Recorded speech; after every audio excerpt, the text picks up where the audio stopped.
தலைப்புச் செய்தி. ஏ.ஆர். ரஹ்மானின் மறக்குமா நெஞ்சம் இசை நிகழ்ச்சியில் பங்கேற்காமல் திரும்பிய கரூரைச் சேர்ந்த குடும்பத்தினருக்கு நிகழ்ச்சியை ஏற்பாடு செய்த நிறுவனம் டிக்கெட் தொகையுடன் சேர்த்து 67,000 ரூபாய் இழப்பீடு வழங்க வேண்டும் என கரூர் மாவட்ட நுகர்வோர் குறைதீர் ஆணையம் உத்தரவு பிறப்பித்திருக்கிறது. இது பற்றிய மேலும் விவரங்களை செய்தியாளர் மணிகண்டன் விவரிக்க கேட்கலாம். வணக்கம் மணிகண்டன், செய்தி குறித்து முழுவதும்.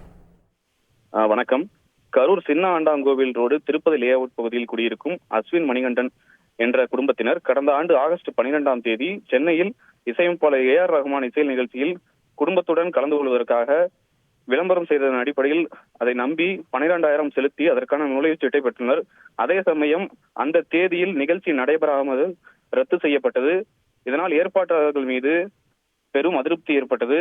ஒத்திவைத்த தேதியில் தன்னால் கலந்து கொள்ள இயலாது என்று மிக தெளிவாக குறிப்பிட்டு கடிதம் அனுப்பியதோடு மட்டுமல்லாமல் செலுத்திய தொகையை திருப்பி அளித்து கேட்டுக்கொண்ட நிலையில் ஏ.ஆர். ரஹ்மான் தலைமையில் நடத்திய இசைக்குழு மேற்கண்ட கட்டணத் தொகையை திருப்பி அளிப்பதாக உறுதியளித்துவிட்டு இதுவரை அளிக்கவில்லை என்று இமெயில் மூலம் காலம் தாழ்த்தி வந்துள்ளனர்.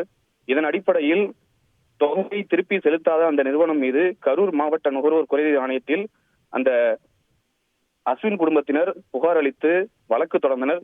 இதன் அடிப்படையில் கட்டணத் தொகை 12,000 தனக்கு பணத்தை திருப்பி அளிக்காமல் காலம் தாழ்த்திய மன உளைச்சல் ஏற்படுத்தியதற்காக சேவை குறைபாடு காரணமாகவும் 50,000 இழப்பீடு தொகை மற்றும் செலவு தொகை 5,000 அளிக்க வேண்டும் என கரூர் மாவட்ட குறைதீர் ஆணையம் நுகர்வோர் குறைதீர் ஆணையமானது இன்று உத்தரவு பிறப்பித்துள்ளது.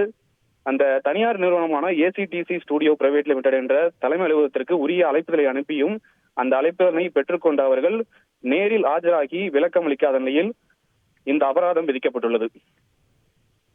விரிவான விவரங்களுக்கு நன்றி மணிகண்டன். செய்திகளை உடனுக்குடன் தெரிந்து கொள்ள உடனே சப்ஸ்கிரைப் பண்ணுங்க.